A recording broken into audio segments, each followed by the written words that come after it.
Welcome to this fantastic conversation, and our apologies for the technical difficulties, depending on what you all were hearing. So my name is Brian Wall. I am going to be starting at the law school in June. I graduated from William & Mary Law School in 2011, and I'm currently the Associate Dean for Student Affairs at the William S. Boyd School of Law at UNLV, and we'll be starting in June, which means I'll get to work with all of you wonderful people for the next 3 years, and I'm very excited for that. Today, we have got a group of our wonderful current students here to talk about their experience, particularly looking for jobs and getting careers. We've got a range of first, second, and third year students, and are very excited for all of them to be here. So with no further ado, I'm going to let them introduce themselves. So we'll be starting with Erica Froehler. Erica, if you'd please go ahead. Hi everyone, I'm Erica. I am a current 1L at William & Mary. And I'm originally from San Diego, California, and over the summer I will be law clerking for in-house counsel. Thanks very much, Erica. We'll now move to our group of 2Ls. Can we start with Helen? Please go ahead. Hi everyone, my name is Helen Chiriku. I'm originally from Arlington, Virginia. I'm a double tribe member. I went here for undergrad. And last summer, I worked at a federally funded research and development center funded by the DoD. And this summer, I'll be working at a small firm in Northern Virginia. Fantastic. Thanks, Helen. Let's go to Catherine Wirtz. Catherine, please go ahead. Hi, I am a 2L. Last summer, I was at Charleston Pro Bono Legal Services in Charleston, South Carolina. This summer, I will be at the Lynchburg, Virginia Public Defender's Office, and I am originally from Lynchburg, Virginia. Thanks, Catherine. Caitlin Peretz, please go ahead. Hi, everyone. I'm Caitlin. I'm also a 2L. This summer, I'm going to be working for a Commonwealth attorney in Manassas, Virginia, right outside DC. And last summer, I got to do one of the international internships. So I was working at an advocacy and legal aid clinic in Pristina, Kosovo. Fantastic. Thanks very much. And rounding off our 2Ls, can we get Chloe Miras, please? Hi, everyone. I'm Chloe. I'm a 2L, and last summer I worked for a public defender's office here in Virginia, and this summer I will be at a public defender's office back in my hometown. Fantastic. Thanks very much. And now our two people who you will not see because they will be happily living their post-graduation life, but have agreed to join us for a bit tonight. Why don't we start with Silvana? Please go ahead, Silvana. Sure. Hi, everyone. My name is Silvana Gross. I'm originally from Suffolk, New York, which is right outside New York City. I went to the University of Michigan undergrad. My 1L summer, I worked for the Chesapeake Bay Foundation, which was wonderful. And then last summer, I worked for Withers, which is a firm based out of London, and their New York office. And I'll be returning post-graduation to their global dispute team. Fantastic. Thanks so much. And then our final 3L, Bobby. Please go ahead, Bobby. Hi, everyone. I'm Bobby. I'm originally from Cherry Hill, New Jersey. I went to undergrad at Wesleyan in Connecticut. My 1L summer, I worked for a small firm in Salisbury, Maryland. Last summer, I worked for Latham & Watkins in Washington, D.C. And then after graduating, I'll be clerking with the Eastern District of Virginia. And then after that, with the Fourth Circuit. And then after that, I'll be returning to Latham & Watkins in D.C. Fantastic. And we're looking forward to hearing all of you. For our admitted students who are in the chat, I'm going to be interspersing a few of my questions with your questions. So please go ahead and type in those questions whenever you're ready, and I will make sure they get read. So Erica, let's start with you as a first-year law student. As someone who has been in this now for just a year, what was your experience like, as you were starting the job search? Can you tell us a little bit about just what that process was like for you? Yeah, so I think I definitely had more of a different experience than a lot of my fellow peers. A lot of my friends here are from the East Coast or were looking for jobs within this region. I personally knew that I wanted to go back to California, specifically San Diego, for the summer. And so I had to do a lot of the job search on my own. William & Mary offered some really great resources through our OCS, but as for me, I personally reached out to a lot of firms and used, networking that I had through jobs that I had had before to kind of figure out what I wanted to do and find the job that I have now. Fantastic. And we just got a very kind message from Anisi M, who says, thanks to all of you for doing this. So to our panelists, thanks for being here and thanks for doing this. And Anisi, thank you very much for your kind words. So what was that process like trying to get back to San Diego?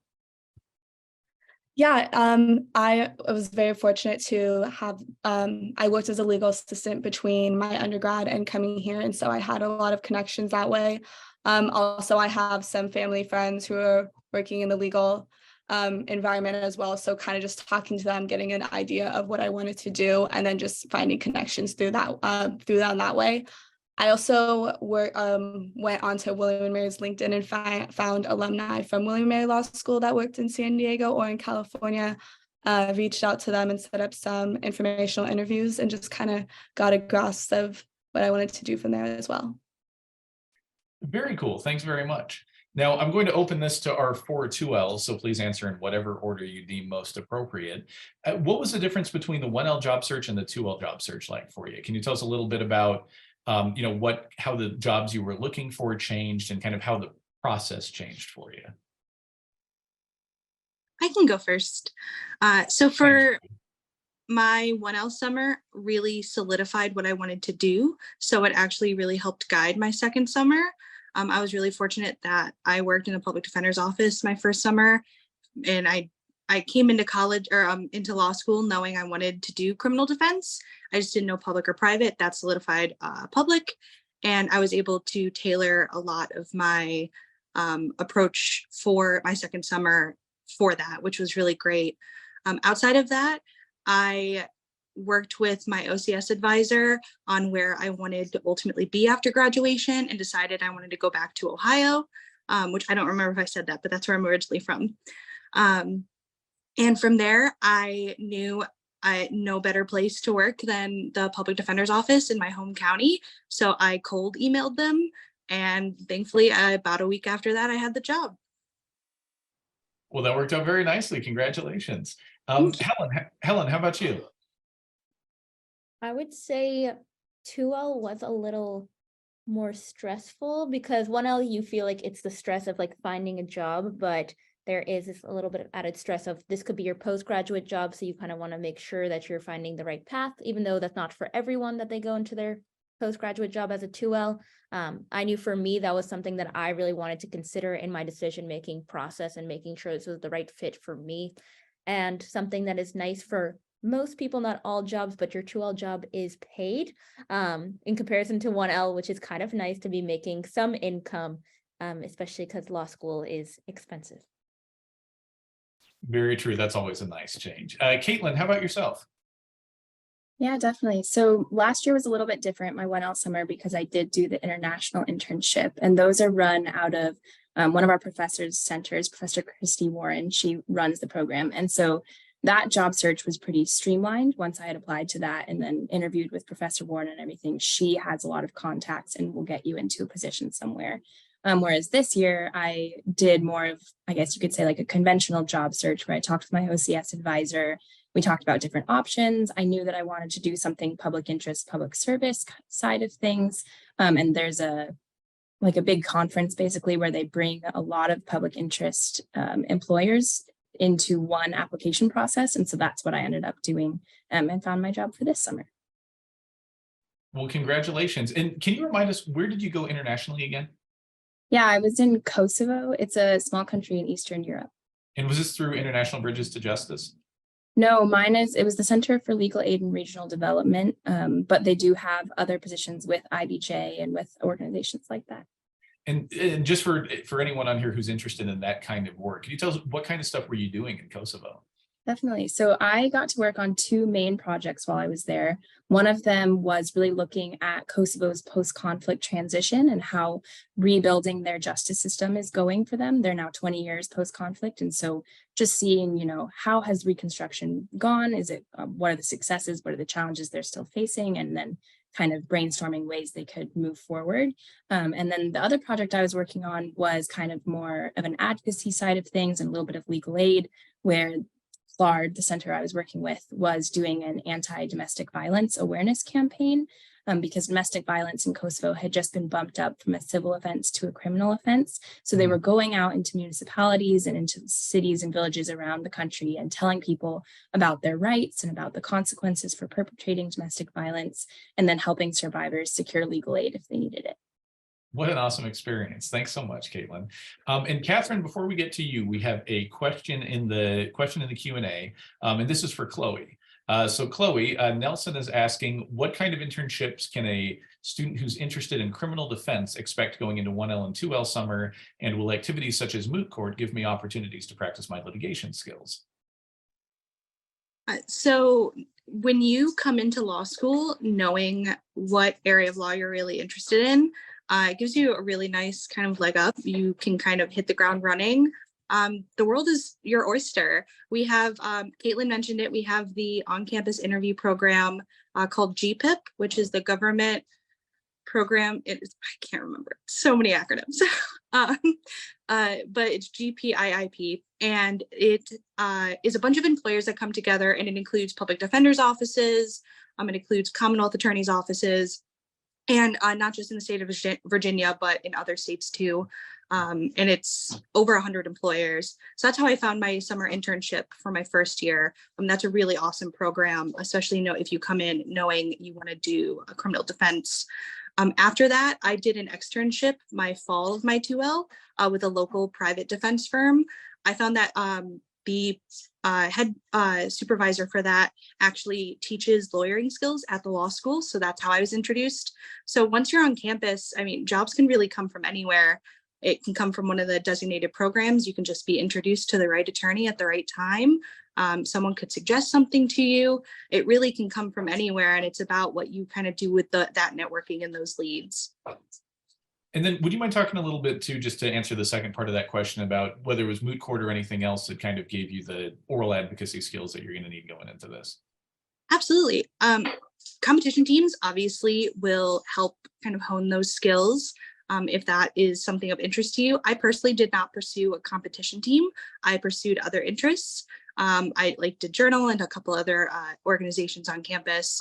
But you do have other opportunities specifically through your 1L and lawyering skills that will help with your speaking abilities and your abilities to perform those tasks. But going into your first summer, no law firm or any kind of job you have is going to expect you to be perfect. I learned a lot of really of the crucial, really critical skills in my 1L internship because they know where your 1Ls, you're learning. So moot court is a great resource, but it is not absolutely, you have to do this to be able to learn these skills. You can learn them elsewhere. Thanks so much, Chloe. All right, Catherine, would love to hear about your experience now. Yeah, so my first year, I kind of did it in reverse. So my first year, I knew I wanted to be in a different city. So I specifically looked at employers, mostly in Charleston, and I just did a Google search and found my employment that way. So it was kind of I didn't use a lot of OCS services, although I used them as moral support. My 2L year, I actually went through what Chloe just talked about, the GPIP, which is Government Public Interest Interview Program. And that's how I got my job. It's super easy to do. It's just a little later in the year than some of the other job options, but that's kind of how the timeline works. So that would be the main difference, is that the first year I did it myself and the second year I went through the school. Thanks very much. Now, as we turn to our 3Ls, I've got a couple specific questions for each of you. Now, Silvana and Bobby, you each did the kind of stereotypically awesome summer associate with a large law firm position. Can you tell us, as the folks who have been through that now, what that experience was like for you? And Silvana, why don't we start with you, and then Silvana, we'll start with you talking about your experience at Withers, and then Bobby will move to you talking about Latham Watkins. Sure. So I also want to add that I did GPIP, and I was deciding between going to a firm and then also accepting a position with the DOJ. So I will say, when you go through these processes and you're choosing on your summer job, particularly for 2L year, it's really hard because you have to weigh post-graduation, ideals versus what would be really interesting potentially during the summer. All that to say is also know that you can always leverage a job offer if I can offer anything. So I still really wanted the DOJ position, and I just negotiated with them to turn it into an externship in the fall. So I still was able to get that experience. But as far as, yeah, so I think a lot of pressure is always put on like law students to always know the answer, know where they want to go, but there's always the potential, and like because we're, not as advanced as other lawyers, we don't want to speak up as much, but always know that you're able to, negotiate with your position if you would like to. But anyway, to answer Dean Wall's actual question, the summer associate with Withers was really interesting. So I knew that I am definitely litigation. I am on the moot court side. I wanted to go down that route. And so I found a firm that does a lot of like art history type transactional work. And then I'm on their international arbitration team. So I got to do a lot of like cross-border disputes, which was fascinating. And they really wine and dine you as a 2L summer as well. So it's a lot of like meeting all the partners, and it's a lot of like having them because it's a two-way, right? Like you're interviewing for a job, but they also got to make sure that you want to be there. So your 2L summer is a lot of fun in that regard. I hope that helps or answers the question in some way. I think so. Bobby, how about yourself? Yeah, I definitely agree with the latter part of that. I think we had probably like 2 or 3 practice group happy hours per week, and then like a weekly happy hour at a place across the street from the firm. But it was really interesting. So I didn't really know what I wanted to do going into the summer, even as broadly as like litigation versus transactional. I thought I was leaning litigation, but that's part of why I really like Latham, is they have like an open unassigned program for summers and associates. So that basically means you don't have to have a specific interest area. It's kind of like a free market. They send out like a list of different matters that you can basically volunteer for.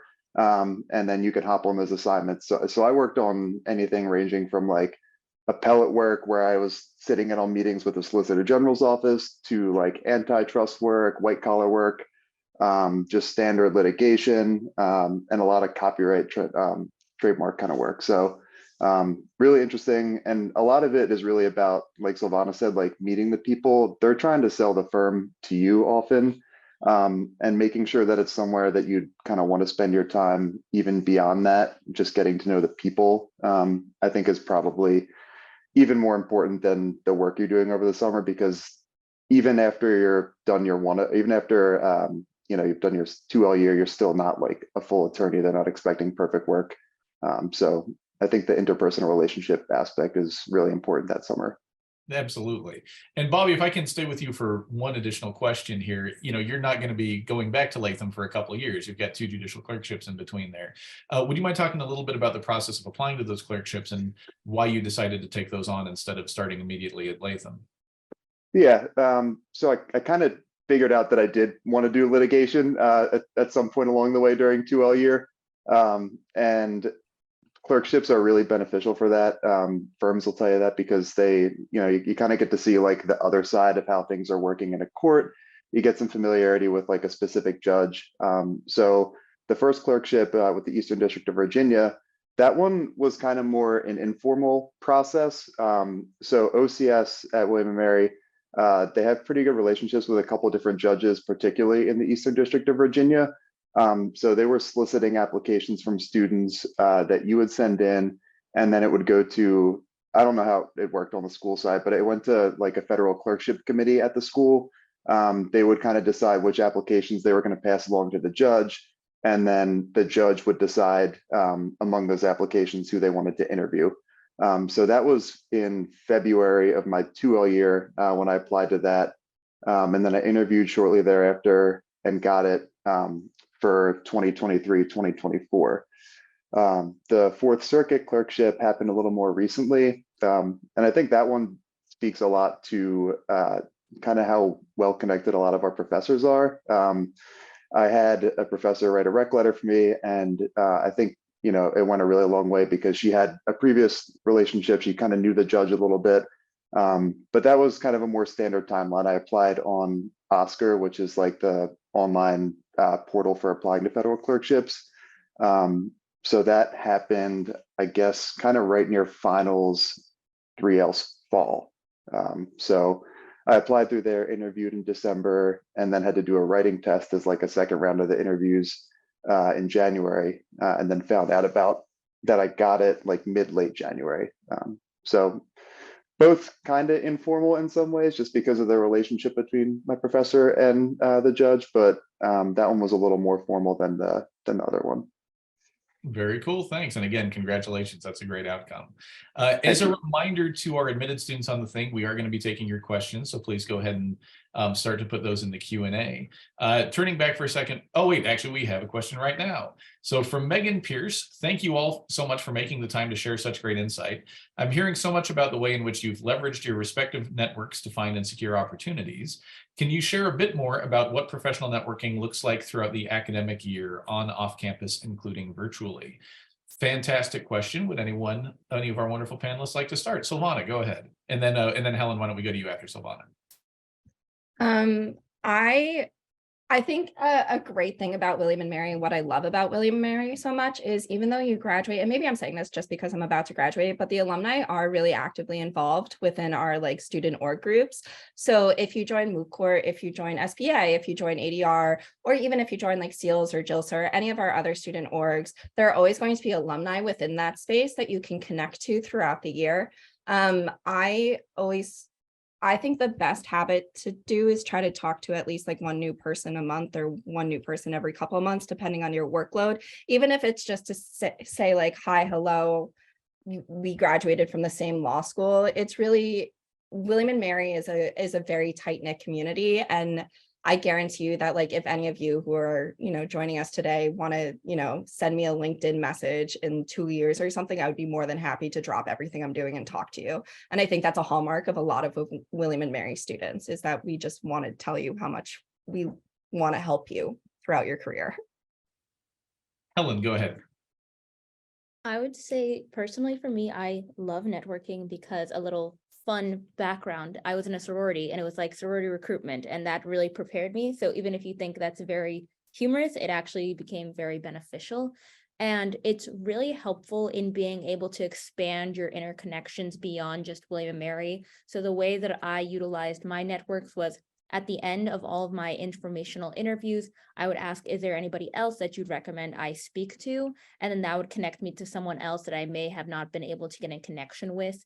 And it's really nice because you have an internal connection to help with those broadening of your network. Because sometimes if you're, for example, working in big law or you're interested in big law, they're very busy. They're getting thousands of emails in any given week, and your email might get swept under the rug because it's not someone they recognize and they know it's not for the firm.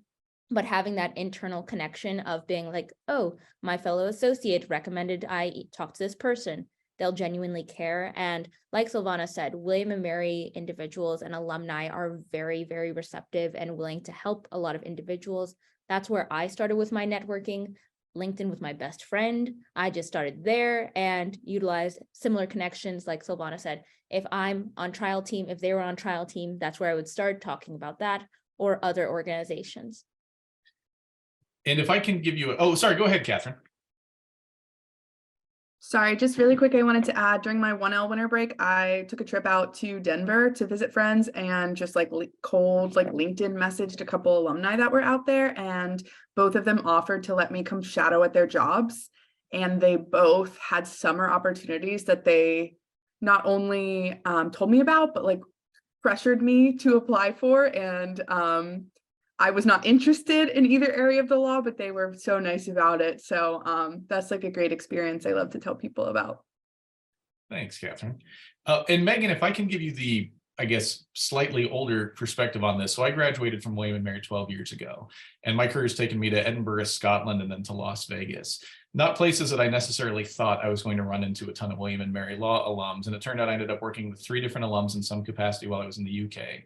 And out here in Vegas, I've worked with 6 people that I got to know while I was in law school through various connections on various projects. These networks stay with you for your whole life. In fact, Bobby and I did not plan this, but I'm just going to hazard a guess here, and I hope I'm right, because if I'm wrong, I'm going to have some egg on my face. So Bobby, you were doing litigation at Latham Watkins this last summer. Did you work with Stephen Barry at all?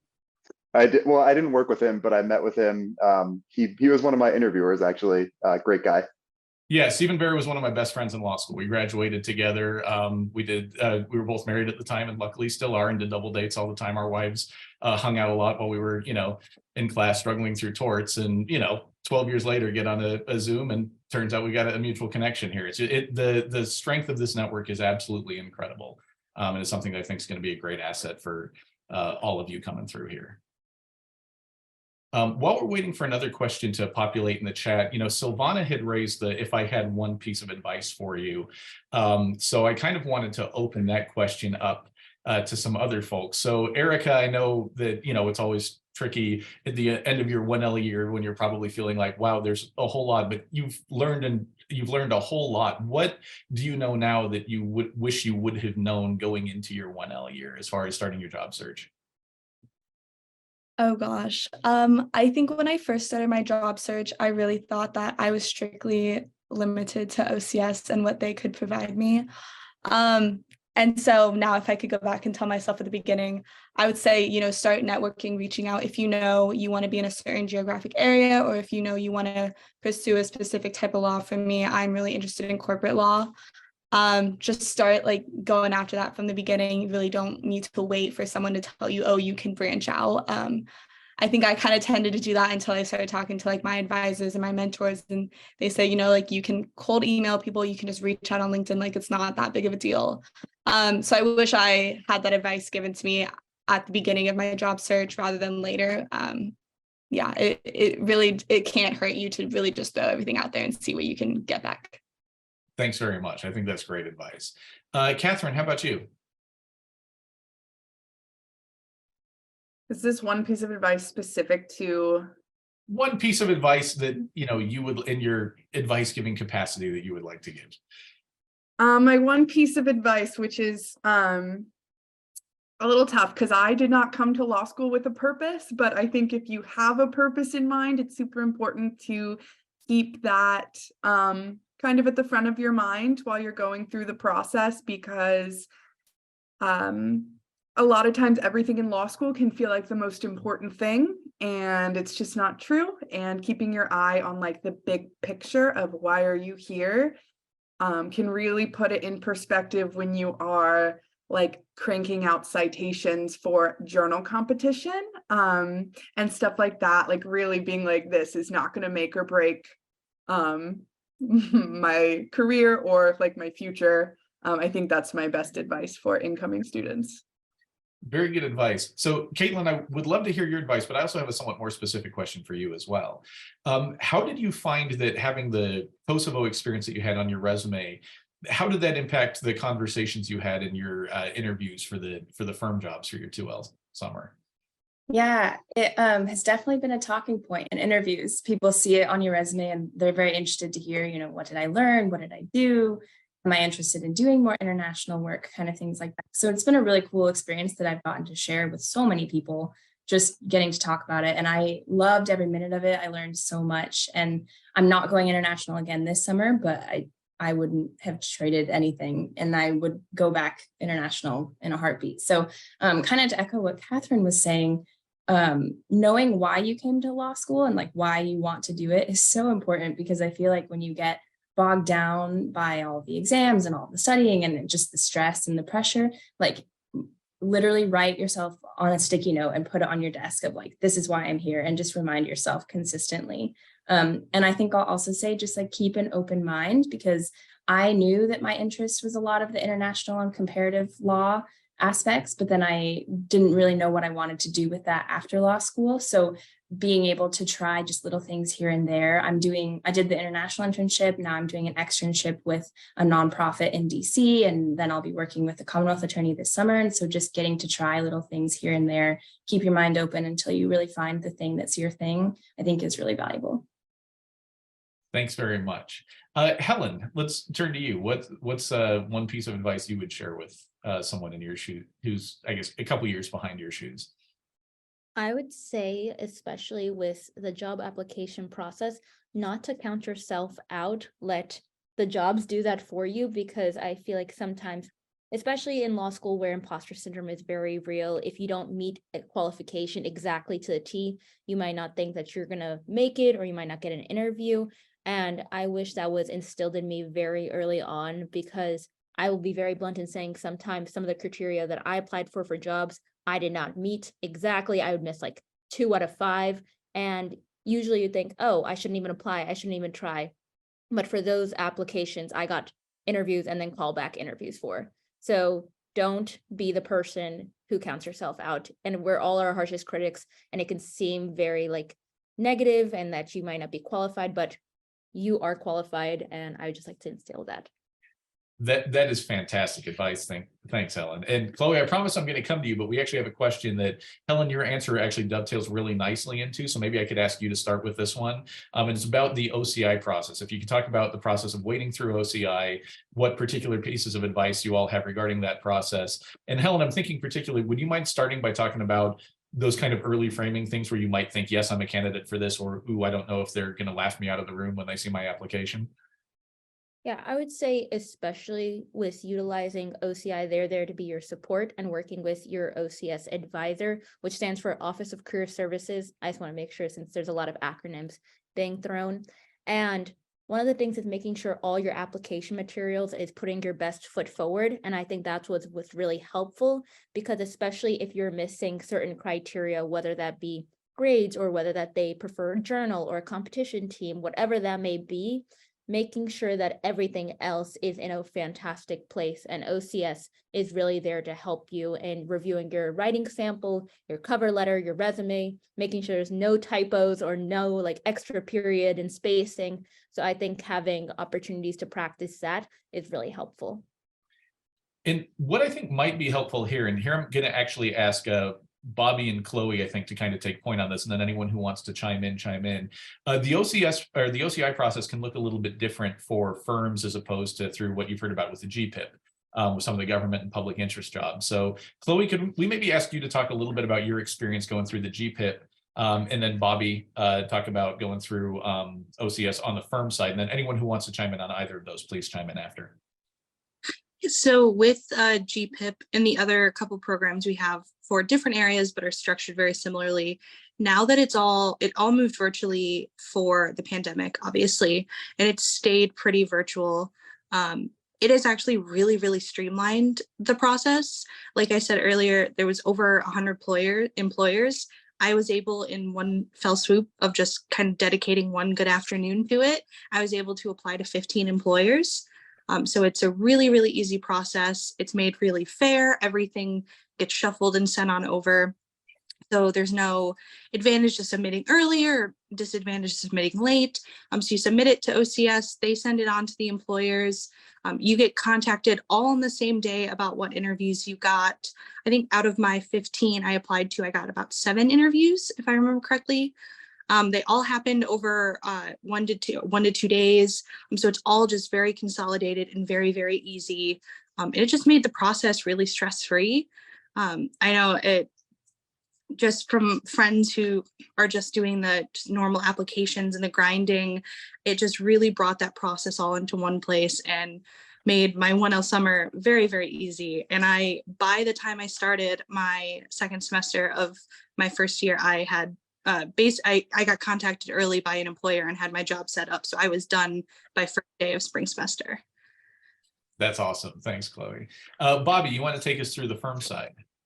Yeah, I admittedly might not be super helpful in this one. So the firm I'm going to didn't come to OCI, and I had applied directly through their website kind of before the OCI timeframe, and they were like my top choice. So I ended up pulling my other applications I had put into OCI.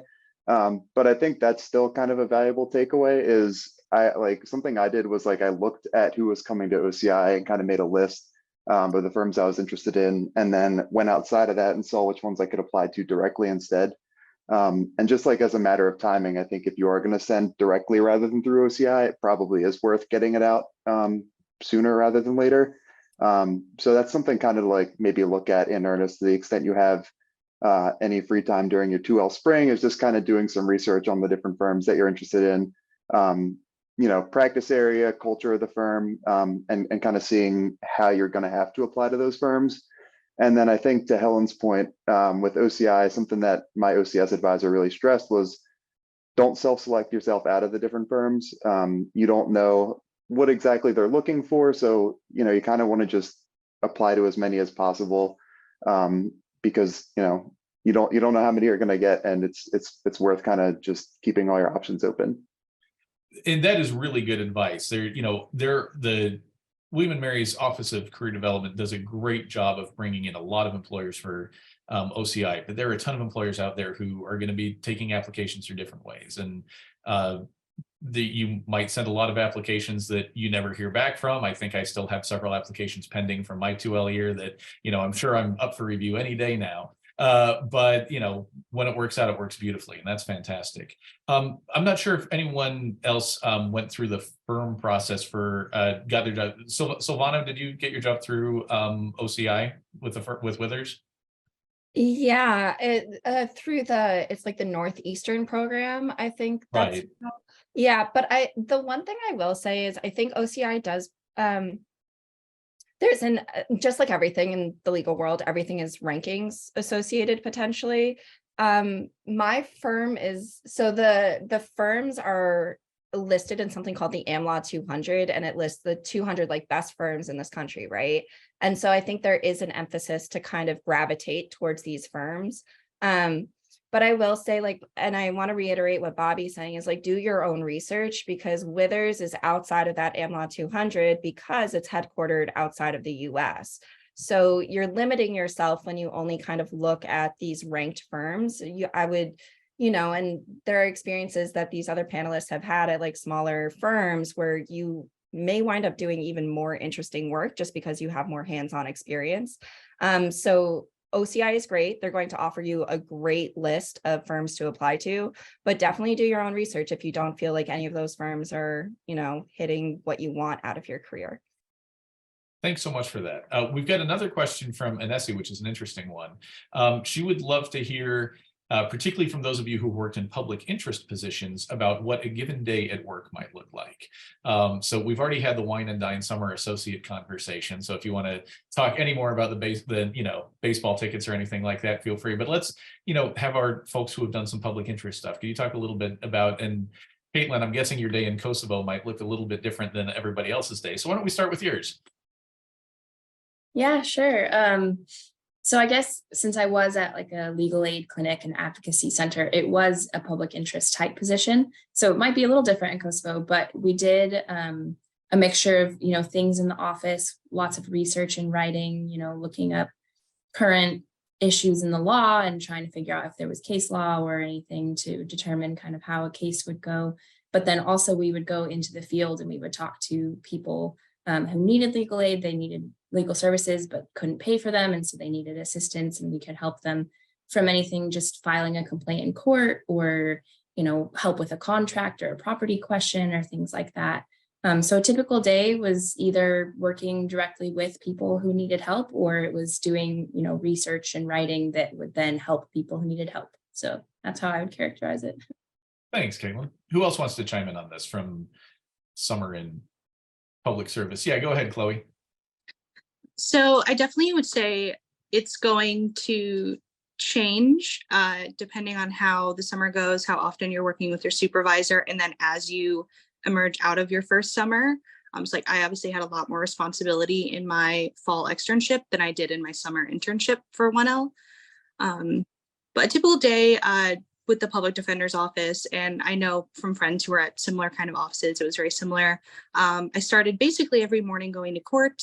I would do the calling out of names for my attorneys I worked with. I would meet with the clients for them. As the summer went on, we got a little more responsibility as they started to see that we were capable.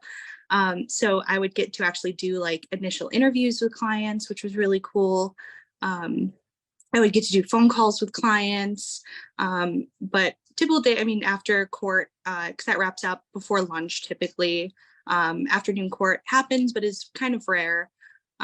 We would do legal research projects.